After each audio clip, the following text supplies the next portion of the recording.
Salut les coachs! Salut à tous! Si vous avez bien suivi l'épisode précédent, c'est-à-dire le 56 si je ne me trompe pas, vous avez assisté entre autres à nos débuts en National 3, débuts victorieux, je ne m'en lasse pas puisque, voilà, nous avons pris la tête de notre groupe. Ah, quel plaisir! Quel plaisir de voir cet écran avec Lanester en tête de la National 3. Bon, j'abuse un petit peu, oui, je sais, mais comme on va peut-être pas le revoir souvent au cours de cette saison, j'en profite, ça me fait tellement plaisir. Bon, si vous n'avez pas suivi cet épisode 56, eh bien vous avez un raccourci en haut de l'écran là qui vous y emmènera directement. Mais regardez quand même celui-ci d'abord, il en vaut la peine. On a joué des matchs, plein de matchs. Donc on va avancer dans tous ces matchs-là, on va voir, on va essayer d'en voir un en direct en total. Mais sinon on a joué en National 3, ça y est, maintenant on peut dire, non pas on a marché sur la Lune, mais on a joué en National 3. On a en ce moment un joueur à l'essai, au moment de la reprise du championnat, on a un joueur à l'essai qui est pas trop mal. Bon, c'est un niveau local aussi, donc on n'arrive pas à choper des nationaux, hein, c'est trop cher pour nous. Hors budget, enfin hors du budget ou des limites que je me suis fixé en tout cas, il est pas trop mal. Voilà, il a 3 étoiles actuelles, 3,5. Il va signer sans problème, je ne sais même plus à quel prix. Et il va immédiatement passer à 5 étoiles de potentiel et à 3 étoiles et demie, je crois, d'actuel. C'est encore un joueur milieu offensif gauche, vous allez me dire qu'on en a trop, mais celui-ci peut jouer à plusieurs postes. Il est encore jeune, il n'a que 22 ans, mais il a des attributs suffisamment intéressants, vous vous en rendrez compte quand on le reverra, pour que ça attire mon attention et qu'on essaye de capitaliser un petit peu sur ce joueur et puis qu'on puisse pas nous dire que on a embauché aucun joueur cette année. Si, voilà, on en a embauché un. Eh bien, on va tout de suite passer à la suite des opérations parce que là, voilà, on vient de battre Évreux. Maintenant, on va se déplacer à Vannes, la ville voisine. Lanester, c'est tout près de Lorient et Lorient-Vannes, eh bien, c'est les deux chefs-lieux de canton du Morbihan. Le Vannes Olympic Club, c'est forcément un adversaire direct et local. Bien, on y va, on se retrouve tout de suite. Donc voilà, pour tout vous dire, il ne s'est pas passé grand-chose en début de match, on était plutôt méfiants. Vannes qui est dernier parce qu'elle a pris une sacrée branlée, une grosse déculottée à son premier match à l'extérieur, 4-1, c'est-à-dire le score qu'on a passé à Évreux, n'était pas très sûr de lui non plus, donc ça a démarré doucement. On a pris un petit peu le jeu à notre compte pendant un petit moment, mais là, Bourgault sur l'aile et on se fait climatiser, voilà, boum, gros coup de froid. Pas grand chose à dire, personne ne monte sur l'attaquant qui est aux 18 mètres, nous en plante un sévère juste sous la barre. Et du coup, on ne sait plus trop ce qu'on doit faire et on recule un petit peu. Là, on est sauvé par la barre et puis par le Busulier qui était en défense. On se demande ce qu'il faisait là, mais c'est bien ça. Ça a évité le danger et le tir est dévié. Encore un tir des 20 mètres dévié par un de nos joueurs, je crois bien. Romain est sur la trajectoire, il l'arrête avec un bel arrêt, très bien. Véronneau, de mémoire, Meillet, qu'est-ce qu'il faisait encore tout seul au deuxième poteau? Eh bien, il faisait comme d'habitude, il met une tête gagnante et on égalise. Et Meillet, 18 ans, en est à son troisième but. 3 buts, une passe décisive, je trouve que c'est pas mal quand même pour un petit jeune et que malheureusement, ça lui sert pas à grand chose pour le moment parce qu'il est toujours... Enfin, ça n'a pas servi à ses réputations en tout cas. Bon, vous allez me dire, il a fait que... Ce n'est que son deuxième match en National 3, il y a le temps. Mais du coup, on reprend confiance en nous et puis on repart un petit peu à l'attaque du Vannes OC pour Olympic Club. Bon, techniquement, ils sont meilleurs que nous. De toute façon, toutes les équipes de National 3 sont meilleures que nous, techniquement et sur le papier en tout cas. Mais vous le voyez, nos joueurs s'accrochent, ils se battent sur tous les ballons. Voilà, bien vu Castet. Belle passe pour le Busulier. Le Busulier, un petit jeune avec du talent aussi. Chilumba qui commence à être un peu titulaire aussi. Je ne sais pas s'il va l'être longtemps, mais il essaye. En tout cas, tir bien détourné par le gardien. Ça méritait mieux. Encore sur la barre, ou je crois. Oui, sur la barre. Mais pour une fois que c'est pas nous qui tirons sur la barre, on va pas se plaindre non plus. Romain, me semble qu'on avait dit qu'on faisait des passes courtes en défense pour le gardien.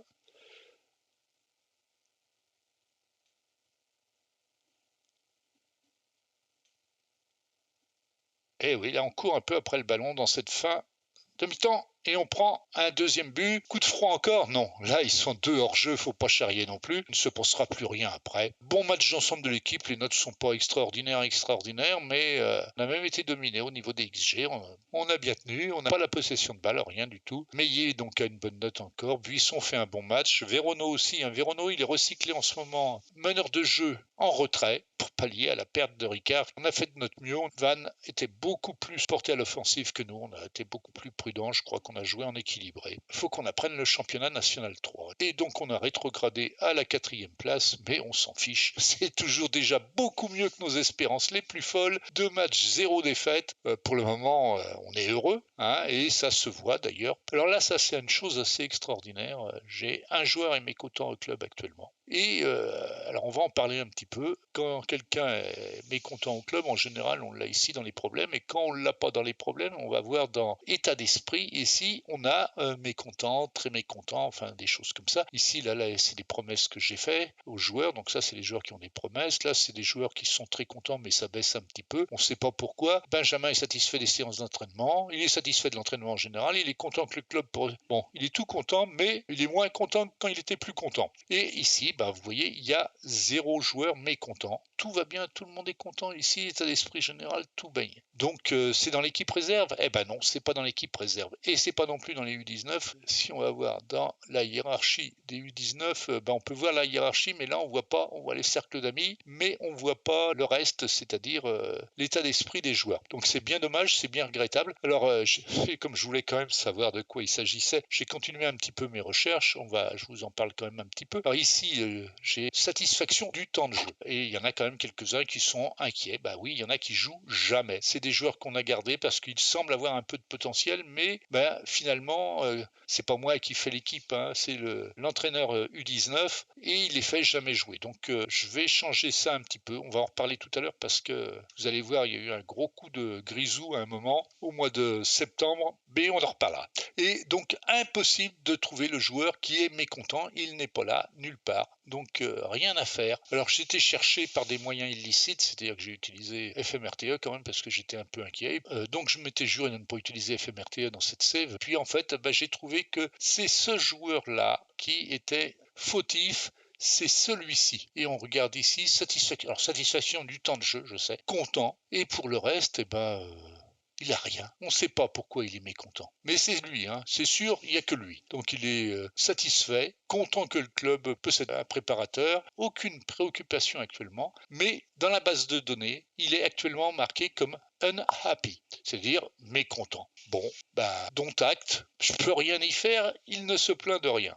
Potentiellement un bug vicieux de Football Manager. C'est un des new jeunes qui vient d'arriver. Il a joué 3 matchs U19 la saison précédente, 8,77 de moyenne, c'est quand même pas dégueulasse. Cette saison, il en a déjà 6 matchs avec les U19 ou en matchs amicaux ou en match officiel. Un but, 6,88 de moyenne, donc c'est pas si mal que ça. C'est un milieu offensif centre. En tout cas, il progresse pas bien, mais difficile de gérer ça puisqu'on ne sait pas pourquoi il est mécontent. Bien.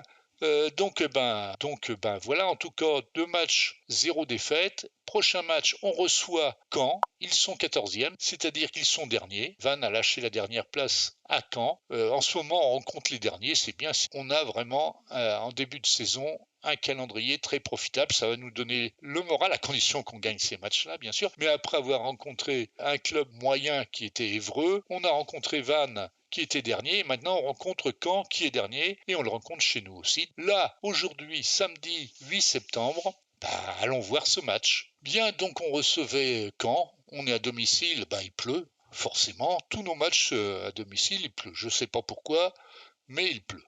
Et on est au mois d'août, septembre, pardon, on est au mois de septembre. On est en début de match, tout va bien. Tout va bien, on contrôle, on essaye de tenir. Voilà, les joueurs se battent, et c'est ce qu'il y a à retenir de ce bon, c'est pas toujours brillant, mais les joueurs se battent, voilà, on tacle, on va chercher les ballons, on propose des solutions, on en trouve une là par de Meillet sur Nguini qui trouve la barre. C'est dommage, 3e minute, trouver la barre, c'est dommage. Maria trouve aussi la barre, je pense. Je crois que c'est la barre ou c'est le gardien, je sais plus. difficile de savoir, là c'était pas bien visible. Mais bon, bah, on tient bien le coup, vous voyez, et puis on continue, on essaye de s'organiser. On joue tranquillement, sans inquiétude pour le moment en tout cas. Castet,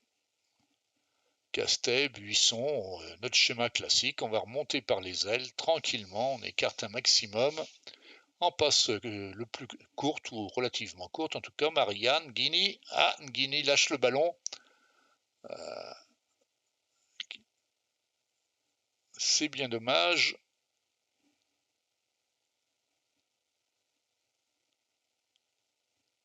Heureusement, c'est sans conséquence.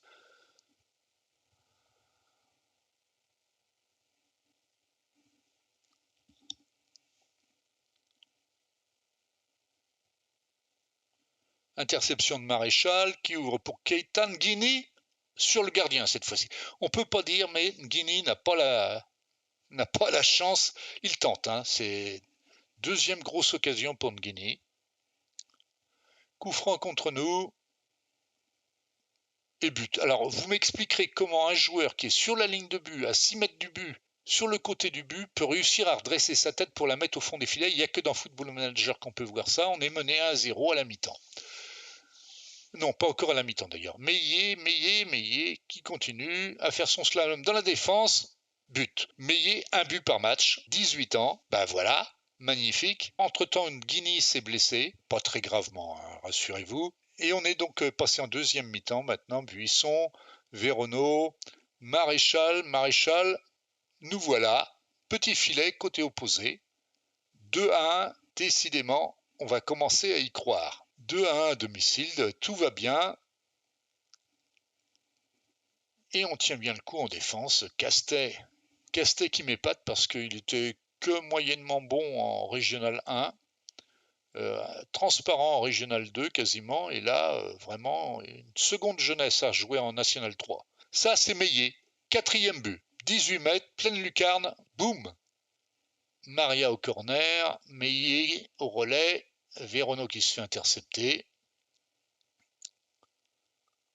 Mais vous voyez, il joue très bas. Caen. Le MOS Caen. Keita est passé au-dessus. Maria au corner. J'allais dire tête de Meillet but. Non, non. Pas ce coup-ci. Mais il était encore bien placé.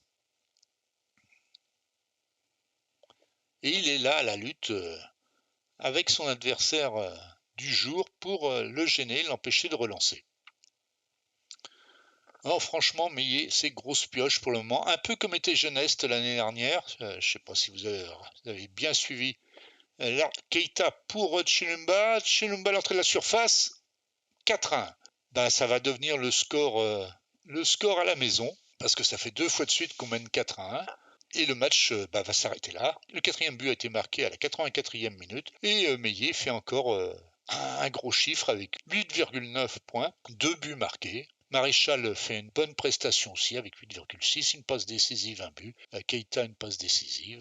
Tout va bien. On a fait rentrer quelques petits jeunes pour faire tourner Tangeon à la place de Buisson pour le reposer un peu. Buisson a un peu de mal physiquement en ce moment. On a fait rentrer Jeuneste à la place de Maria, Mayout à la place de Véronneau et Deorujo à la place de Meillet en fin de match pour le reposer un petit peu. Je vous passe le match de Coupe de France contre Seignos, petit club de Régional 3, Nouvelle-Aquitaine, qu'on a gagné sans problème. Je vous rappelle qu'on a intérêt à gagner les matchs en Coupe de France parce qu'il n'y a que ça qui va nous rapporter des sous cette saison. Puis, une semaine plus tard, un match à l'extérieur contre la réserve de QRM, Quevilly-Rouen Métropole, chez eux. On est remonté à la deuxième place, donc derrière Saint-Malo, les deux promus de National 3 en tête du championnat de National 3, Saint-Malo, 3 matchs, 3 victoires, et la Nester, 2 victoires, 1 nulle.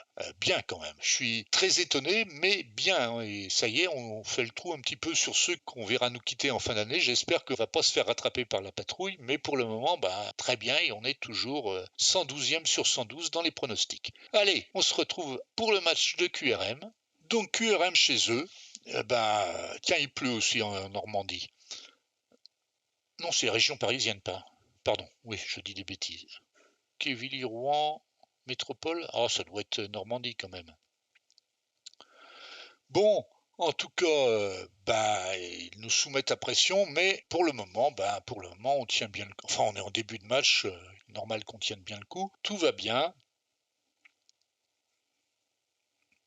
Et nous aussi, on en profite quand même pour essayer de poser quelques banderies. Donc, on tente. Timidement, mais on tente. Et surtout, on joue notre jeu. Bon, je dis pas qu'il n'y a pas quelques petits accros, mais on joue notre jeu et puis on récupère, on se bat, on récupère les ballons, c'est ça qui est important. On va les chercher et tout le monde se met à la manœuvre. Ah, Castet, petite bêtise. Et vous voyez, c'est Masson qui fait le travail pour revenir chercher ce ballon. Donc il y a de la volonté, il y a de l'engagement. Et Maria en profite pour s'échapper sur son aile. Bah oui, là, ici, au centre, il y avait Nguini tout seul. Bon, il a tiré, il a raté. On ne peut pas lui reprocher non plus. Mais il y est encore, à côté ce coup-ci. C'est dommage, hein, commencer à prendre l'habitude de le voir marquer de la tête. Ça nous arrangeait bien. Maria, Chilumba. Vous voyez, on n'est pas... Puis un rayon de soleil, en plus, il y a des effets d'ombre. Keita, poteau. Keita sur le poteau. Je trouve qu'on fait encore beaucoup de poteaux et de cadres dans ce nouveau championnat de National 3. Donc Vieira, Verono pour relancer pour Keita qui est parti. Pas très très rapide Keita, il a passé, il a dribblé le gardien. Enfin, il a évité le gardien, mais tire sur la barre encore. C'est pas de chance, ça fait 2 fois de suite que là, normalement, ça aurait dû faire 2 buts. On est en deuxième mi-temps. Verono ne réussit pas à tenir son joueur. Canouté qui est blessé mais qui continue à jouer, a priori. QRM qui fait tourner le ballon, on est toujours à 0-0. C'est au-dessus et on tient toujours plutôt bien. À l'extérieur, c'est presque une surprise.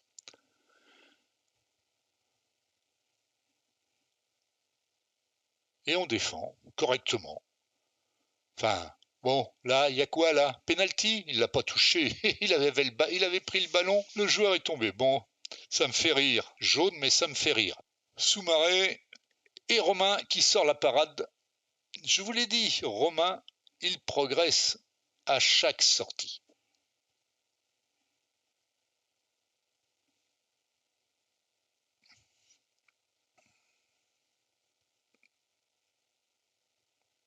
Contré par Maréchal.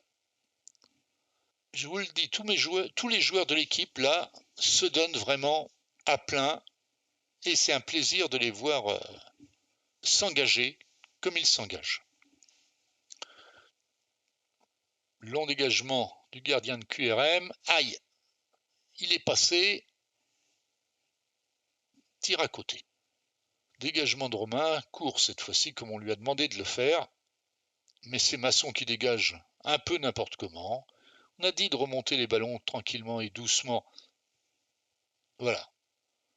Monsieur l'arbitre, penalty pour une obstruction, une décision sévère. Ah oui, c'est le moins qu'on puisse dire. Monsieur l'arbitre, c'est pas sympa. 2 pénaltys contre nous à 15 minutes d'intervalle. Bon, ce coup-ci, Romain ne peut pas à tous les coups les sortir. Donc on est mené à 0. Donc voilà, on est à la 81e minute. J'ai procédé à quelques changements pour essayer de neutraliser ce but en retard que nous avons. Et je viens entre autres de faire entrer Dea Rojo à la place de Meillet, me semble-t-il, qui jouait pourtant un bon match. Dea Rojo qui vient tout juste de rentrer, coup franc pour nous 25 mètres. Je vous propose de dire tout de suite que Ted Lasso est un coach qui a du pif. Voilà, c'est parti pour le coup franc. Verono tire le coup franc, tout le monde plonge au point de pénalty. Dea Rojo, boum, pleine lucarne, un but partout. Premier ballon touché. Ça, c'est du coaching, non? Ah, quand même. 30 secondes sur la pelouse, il marque. Bon, il se passera plus rien après. On a neutralisé le jeu, on a essayé de calmer. On se contente de notre match nul. Vous remarquerez quand même que QRM a 2,54 de XG avec 2 pénaltys. Nous, on a 1,63 sans aucun pénalty. Ils ont 3 tirs cadrés, dont 2 pénaltys. Toujours, j'insiste lourdement. Donc, on a fait quand même assez jeu égal, surtout qu'on avait la possession. Les notes des joueurs sont plutôt correctes. On n'a pas... Bon, Castet, oui, il a provoqué un pénalty. Buisson aussi. C'est pas un pénalty provoqué bien méchamment, en tout cas. On peut se demander si l'arbitre est... Mais non, on ne dit rien. Et en analytique, voilà, vous voyez, c'est notre position à l'extérieur. On joue plutôt en retrait, on prend pas de gros risques, mais ça penche toujours du côté de Meillet. Il n'y a rien à faire. Bon, donc 4 matchs, 2 victoires, 2 nuls, et on est 4e, et je suis tout épaté. Mais vous voyez que on rigole pas, 4 matchs, on a pris 4 buts, 10 buts marqués. C'est quand même pas mal. On s'attendait à être bouffé tout cru en National 3. On n'osait pas trop se lancer à engager des joueurs et du staff. Et puis, on n'a pas quitté la tête de notre groupe depuis le début, pourvu que ça dure. Saint-Malo vient de signer sa première défaite. On a joué 2 matchs de Coupe de France. Suite au match contre QRM à l'extérieur, on a joué un deuxième tour de Coupe de France. Alors le premier, je vous en avais pas parlé parce que 5-1 contre une équipe de Régional 3. Il n'y a pas eu de match. On a 3,86 de XG contre 0,43. On avait fait tourner quand même un petit peu, pas autant qu'on aurait dû. Lefebvre, un petit jeune qui a joué en deuxième attaquant, sort un 9,4 avec un but, une passe décisive. Keita marque 2 buts et fait une passe décisive. Desarrojo qui jouait à la place de Meillet, un but, une passe décisive. Geneste, une passe décisive. Et puis le reste de l'équipe est à l'avenant. Bon, Costigna était dans les buts. Puisque Chauvel est parti, maintenant c'est Costigna qui prend les matchs de Coupe de France à son compte. Il a du travail à faire encore, il n'a que 17 ans, il a un petit peu de potentiel, mais son CA est pas terrible, il est en retard un petit peu. Mais il a joué que des matchs de U19 jusqu'ici, donc il est temps qu'il progresse un petit peu aussi.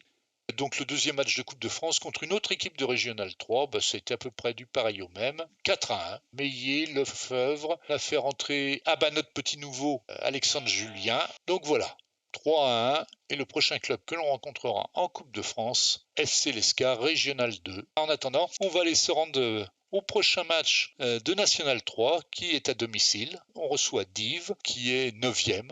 4-1.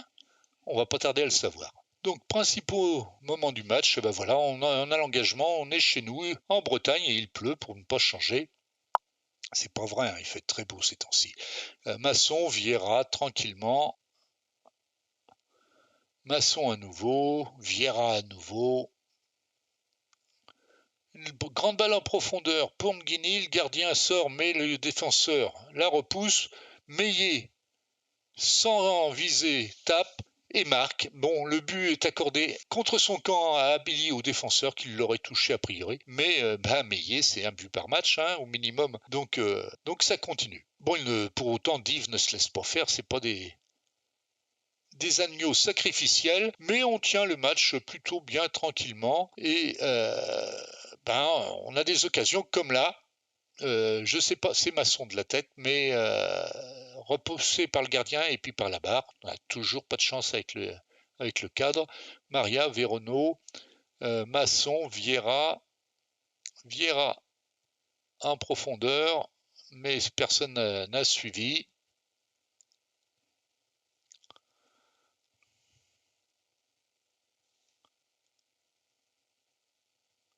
Véronneau qui récupère le ballon dans les pieds du joueur de Dives. Maria, Buisson pour Maréchal. Pas de bêtises, Maréchal. Il s'améliore tout doucement. Ça, il va être stressé. Chilumba pour Nguini. Nguini, on rate pas ça quand on s'appelle Nguini. Côté opposé, petit filet, impeccable, 2-0. 4-1 ? Vous avez dit 4-1 ? Ouais, si, Bon, on a continué, mais en prenant tranquillement notre temps. Maria, à nouveau.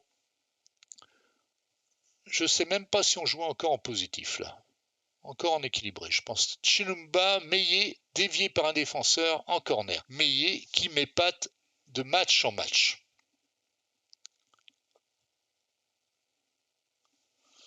Et vous voyez, on est passé beaucoup de temps dans le camp adverse. Romain pour Masson pour Vieira. Vieira pour Meillet, Meillet Maréchal pour Chilumba. Chilumba, ah oui, ça marche pas à tous les coups, hein.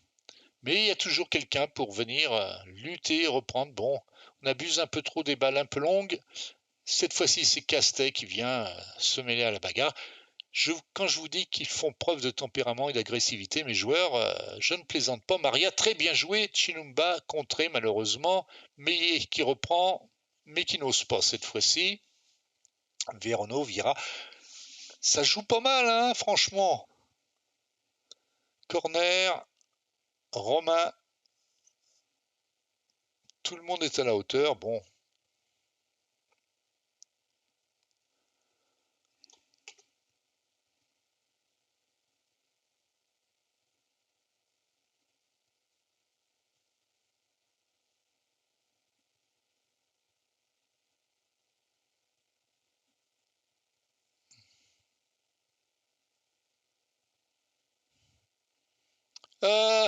Faut pas regarder le ballon comme ça, Buisson, et Castet qui n'y va pas non plus. Bon, ben on se fait perforer par un puissant coup de tête de Régnier et 2-1. Bon, 2-1, il n'y a pas encore de misère, pas de malheur. On mène toujours et on contrôle. En deuxième mi-temps, on continue à essayer. Meillet pour Buisson qui tente sa chance, qui donne à Nguini, mais Nguini se fait contrer aussi. On a continué à bien cadrer ce match, bien bloquer les adversaires dans leurs tentatives et à jouer plutôt bien. Maria, pas le même coup de tête que Meillet, c'est juste au-dessus. Vérono pour une dernière tentative, pas une dernière tentative, on est quand même encore à quelques minutes, dizaines de minutes de la fin. Buisson, Maria à nouveau. Eh ouais, non, ça commence à se faire bloquer. On nous surveille vraiment de très très près. On marque trop de buts à leur goût. Attention, attention, attention. Mais ça n'était pas cadré. Bon, il ne se passera plus rien d'autre dans ce match. Et ben, vous voyez, donc tout baigne. On a 2,37 de XG contre 0,55. 66% de possession de balle peut vous garantir qu'en nombre d'étoiles et en potentiel, les joueurs contre qui on joue en ce moment sont bien meilleurs que nous. Pour le moment, c'est un petit miracle. Données analytiques, et ben oui, on est plus dans leur camp qu'ils ne sont dans le nôtre. Et surtout, on joue sur toute la largeur du terrain. L'adversaire, lui, c'est un peu éparpillé. Il y a des munitions de tir un peu partout, alors que là, on est quand même très très actif. Après 5 matchs, eh bien, on est toujours troisième, avec toujours 0 défaite, pourvu que ça dure. Cohésion d'équipe excellente, et on voit que ça compte énormément parce que les joueurs seraient prêts à tout pour s'aider les uns les autres, et on le voit bien en cours de match. Ils viennent se suppléer, se défendre les uns les autres, et c'est magnifique. Nous verrons le prochain match de Coupe de France contre l'Escar dans le prochain numéro de Mon Système. Il faut qu'on fasse un petit tour quand même sur les équipes U19 et réserves, et je vous avais parlé d'un coup de grisou, pas pour l'équipe U19 qui tient plutôt bien son rang. Bon, elle perd contre Bordeaux, contre Brest, contre Guingamp, gagne contre Ancenis, match nul contre Lorient, c'est plutôt bien. Victoire contre Cholet, ils sont actuellement 9e et ils tiennent plutôt bien leur place, plutôt mieux qu'il y a 2 ans dans la première saison en championnat national. De toute façon, ce ne sera pas facile, on le sait, il va falloir battre tout cela, peut-être Laval qu'on devrait pouvoir battre aussi, Rennes, Bordeaux, Nantes, Lorient, match nul quand même, bon c'est bien, Brest, tout ça c'est injouable pour nous, on va essayer de faire pour le mieux. Par contre, l'équipe réserve, il se passe des choses absolument incompréhensibles. Alors autant l'équipe première surperforme, ici ça va pas du tout. 4-3 contre le CEP Lorient, déjà c'est limite, mais Languidic, on perd 1-0 à domicile. C'est un match assez étonnant parce que là, voyez-vous, ce joueur-là, c'est un joueur grisé, c'est un joueur fantôme. Or, dans l'équipe réserve, il y a largement de quoi remplir toute l'équipe. Alors pourquoi faire jouer un joueur fantôme? J'ai beaucoup de mal à comprendre. Alors en plus, le dernier match est carrément une honte. 11-3 contre Crash avec des joueurs, ça c'est des joueurs qui sont montés des U19. Carré, il va falloir qu'on arrête de le faire jouer. Abderrahman, Gaillard, tout ça, c'est absolument scandaleux. Jikel, on peut pas l'interroger, c'est un joueur grisé. Il y a des choses bizarres, donc il va falloir. J'ai pas la main sur la composition d'équipe, mais perdre 11-3 dans un match en Régional 2 avec un effectif qui n'est pas si mauvais que ça, il va falloir prendre des mesures. Eh bien, on va en parler dans l'épisode 57. Là, j'ai largement déjà dépassé mon temps. Allez, Les coachs, eh bien, oublions l'équipe réserve pour le moment. L'équipe première surperforme. Elle est très très bien, tout à fait bien dans sa peau. Eh ben, on va essayer de continuer comme ça et on se retrouve dans quelques jours pour voir les prochains matchs de National 3 et prochain tour de Coupe de France. Allez, salut les coachs, à très bientôt. Bye bye. Si vous avez aimé cette vidéo, un petit pouce en l'air, ça me fera plaisir. N'oubliez pas de vous abonner, vous serez ainsi informé de la sortie des prochains épisodes. Et si vous avez des questions ou que vous voulez faire des remarques, laissez des commentaires. Je les lirai et j'y répondrai avec toute l'attention nécessaire. Si vous avez envie de venir partager avec nous, sachez que le groupe FM Plaisir est un groupe Facebook français tout récent. On n'est pas encore très nombreux, mais on est tous des passionnés qui seront ravis de vous compter dans leur rang, quel que soit votre niveau de jeu. Un lien vers le groupe se trouve dans les notes de cette vidéo-ci. Je vous laisse et je vous dis à très bientôt.